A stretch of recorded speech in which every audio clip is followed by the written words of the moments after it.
Abbiamo ascoltato. Hemos escuchado. Gesù disse loro, Jesús "Venite les dietro a dijo, me". síganme.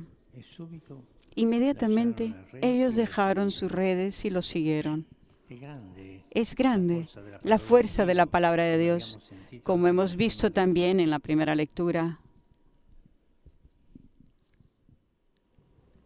Fu rivolta a Giona questa parola del Signore. La palabra del Señor fue dirigida a Jonás en esos Giona términos. si alzò, andò secondo la parola del Signore. Parte ahora mismo para Nínive y anúnciale. Jonás partió y conforme a la palabra del Señor. La palabra de Dios despliega la potencia del Espíritu Santo. Es una fuerza que atrae hacia Dios, como le sucedió a los jóvenes pescadores que quedaron impresionados por las palabras de Jesús. Es una fuerza que nos mueve hacia los demás, como le sucedió a Jonás, cuando se dirigió a los que se encontraban alejados del Señor. La palabra, por tanto, nos atrae hacia Dios y nos envía hacia los demás. Nos atrae hacia Dios y nos envía hacia los demás. Ese es su dinamismo. No nos deja encerrados en nosotros mismos, sino que dilata el corazón, hace cambiar la ruta, trastoca los hábitos, abre escenarios nuevos y desvela horizontes insospechados. Hermanos y hermanas, la palabra de Dios quiere realizar esto en cada uno de nosotros. Como los primeros discípulos que acogiendo las palabras de Jesús dejaron las redes y comenzaron una aventura estupenda, así también en las riberas de nuestra vida, junto a las barcas de los familiares y a las redes del trabajo, la palabra suscita la llamada de Jesús, que nos llama a hacernos a la mar con Él para los demás. Sí, la palabra suscita la misión. La palabra suscita la misión. Nos hace mensajeros y testigos de Dios para un mundo colmado de palabras, pero sediento de esa palabra que frecuentemente ignora. La Iglesia vive de este dinamismo. Es llamada por Cristo, atraída por Él y enviada al mundo para testimoniarlo. Este es el dinamismo de la Iglesia. No podemos prescindir de la palabra de Dios, de su dulce firmeza, que como un diálogo conmueve el corazón, se imprime en el alma y la renueva con la paz de Jesús, que nos hace preocuparnos por los demás.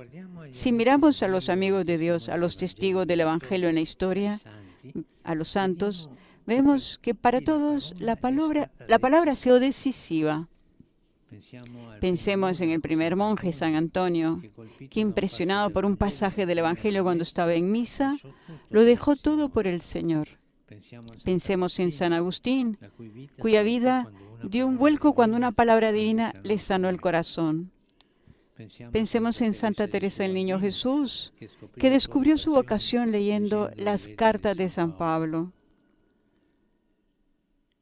Y pienso en el santo de quien llevó el nombre, Francisco de Asís, quien, después de haber rezado, leyó en el Evangelio que Jesús envía a los discípulos a predicar.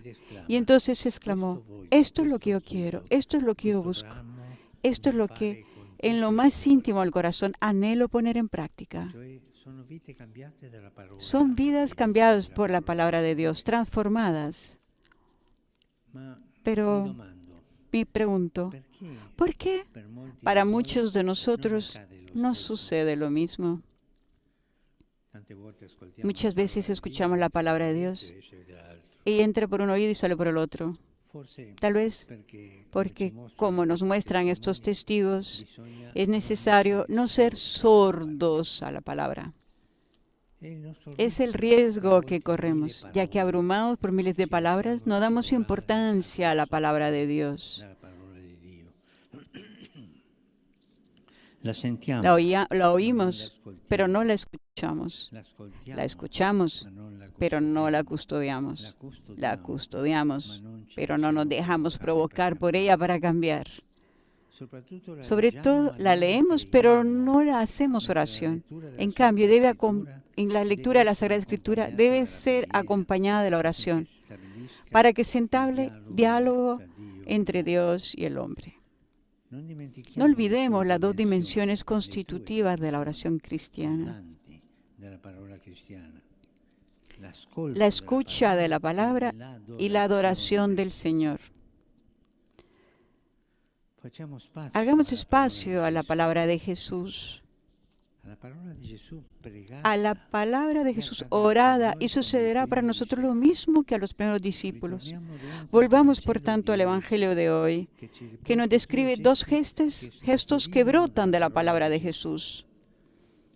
Dejaron sus redes y lo siguieron.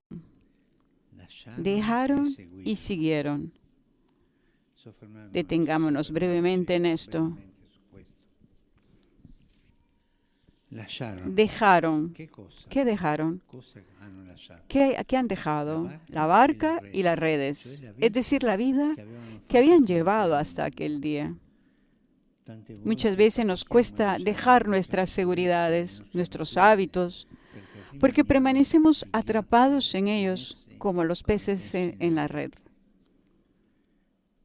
Pero quien está en contacto con la palabra se libera de las ataduras del pasado, porque la palabra viva descifra la existencia, cura también la memoria herida, implantando el recuerdo de Dios y de las obras que ha hecho por nosotros. La Escritura nos radica en el bien, nos recuerda quiénes somos, hijos de Dios salvados y amados.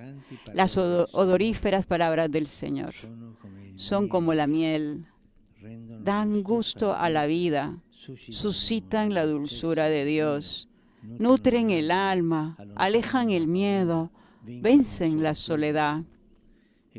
Así como movieron a aquellos discípulos a dejar la repetitividad de una vida hecha de barcas y de redes, así en nosotros renovarán la fe, purificándola y liberándola de tantas escorias, llevándola de nuevo a los orígenes, a la fuente genuina que brota del Evangelio.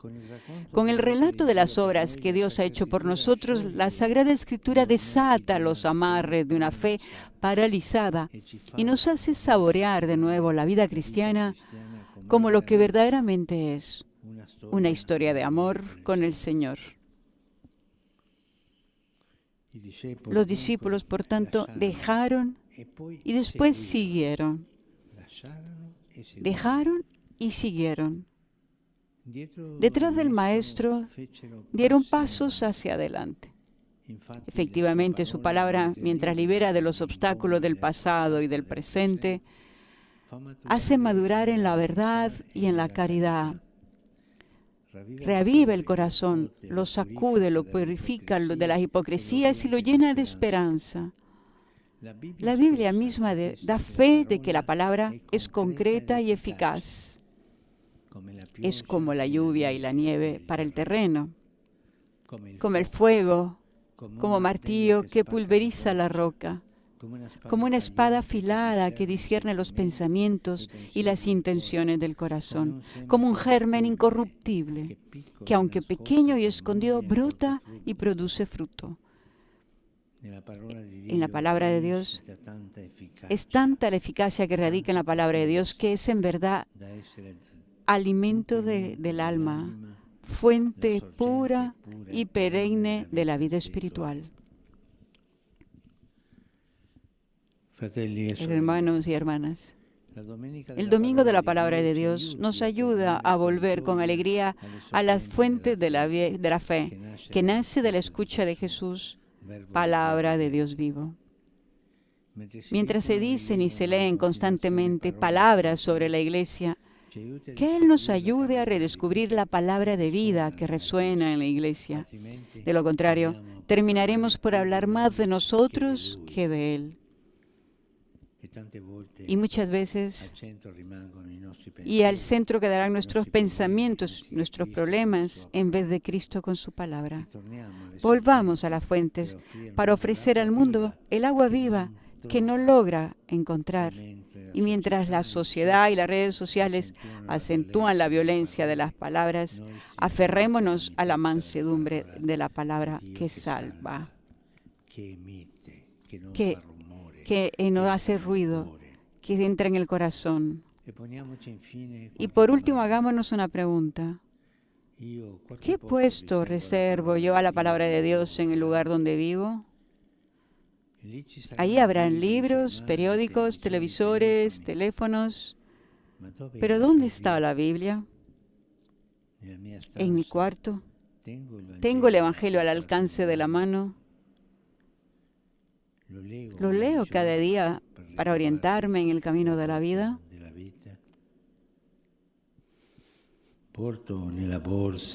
Lo llevo en el bolsillo, un pequeño ejemplar del Evangelio. Muchas veces he aconsejado de llevar siempre consigo el Evangelio, en el bolsillo, en el bolso, en el teléfono. Si amo a Cristo más que a nadie, ¿cómo puedo dejarlo en casa y no llevar conmigo su palabra?